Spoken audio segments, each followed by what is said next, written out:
আমি জিতে গেছি। আরে আরে এই কি করছো? ছাড়ো, এক্ষুনি কেউ দেখে ফেলবে যে। আরে বাবা, তুমি যা বলবে, আমি তোমার ছিলাম, তোমার আছি এবং চিরকাল তোমার থাকবো। এবার ছাড়ো লক্ষ্মী, কেউ দেখে ফেলবে। দেখে ফেলেছি। আমি সব দেখে ফেলেছি।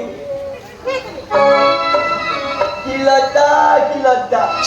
বাদলার মতো হি করে হাসবে না। বেশ করবো হাত। একেবারে ভিঙ্গি হয়ে গেল, টাকা গেলে মতো হাত কাজ করে তিলিং তিলিং করে লাফাল। টাকা গেলে তাকে তো লাফিলি করবো। কি লজ্জা, কি লজ্জা। আমার একটা বাজে কথা বললে এক ছড়ে মুখটাই আমি ভেঙে দেবো। খালা খরচ টাকা দিলে হয়ে মেয়েদের কানে ব্যাডমিন্টন খেলা দিতে গিয়ে আমার লাফিলি কলা আমি ঠাই পাই বলে দেবো। এই খবরদার, খবরদার বলছি, কাউকে কিছু বলবে না, বলে দিচ্ছি, তাহলে কিন্তু ভীষণ খারাপ হয়ে যাবে। ভালো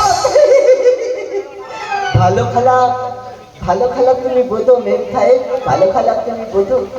তাহলে বলে তো তোমার এই হাফ প্যান্ট পরা আপনার পোশাকটা ভালো না ওই যে দূরে যে মেয়েটা কলছে কাকে করে আজ পরে শাড়ি পরে দল নিয়ে যাচ্ছে ওর পোশাকটা বেশি ভালো? আর পুরো শাড়ি তোমার এই বেটা ছেলের মতো হাত থাকা চুলের ছাদটা বেশি ভালো না ওই কাঁচরা কালো চুলের ছাদটা বেশি সুন্দর? কাজল করে এনেছো কি বলে? তোমরা এরকম আক্রান্ত হয়ে থাকো বলে এদের মতো ছেলেরা তোমাদের দিকে ঠিক মানে কালি দেয়। লেখাপড়া শিখে বেশি শিক্ষিত হলে বলে কি লজ্জা ছড়ে বালাই রাখতে না? কে বলে তুমি?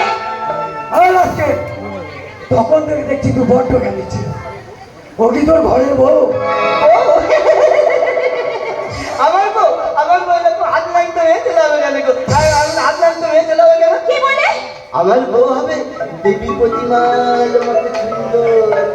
তার মাথায় থাকবে এক হাত ঘোমটা, কপালে থাকবে সুন্দর তাঁদের মতো ঝিনুরের দিক, তার আলকা লাগা পায়ে ঝুমুক ঝুমুক নুপুর বাজবে। তোমার মতো এমন আক্রান্ত হয়ে তিলিং বিলিং করে লাভ পাবে।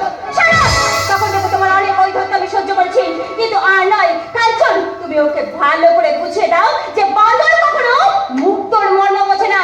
কনভেন্টে পড়াতে বিলাতে জ্ঞান দেওয়া দুঃসাহস কখনো একটা পাগলা গিয়ে মূর্খের শোভা পায় না। ঠিক বলেছো তুমি। ওকে আমি এমন শিক্ষা দেবো আর ব্যাপারে দুঃসাহস দেখানোর শ্রদ্ধা করা। এবার বলুন আজকে কোনটা ভালো, তোমার এই জ্ঞানের লেকচার নাকি লেকচারের ওই পুরস্কার? কি বললে তুমি? তোমার বউ নাকি হবে দেবীর প্রতিমার মতো সুন্দর, আমার মতো এরকম আজ ল্যাংটো নয়। তাহলে তুমিও শুনে রাখো, আমার বড় হবে কার্তিকের মতো সুপুরুষ, তোমার মতো এরকম ভাগা বোদা গোবর গণেশ নয়। কেমন করেছো আপনি? তোমার বড্ড অহংকার তাই না মেন সাহেব? ওই কার্তিককে নিয়ে তোমাকে আর কেন কীর্তি করতে দেবো না। এই গোপাল গণেশই তোমার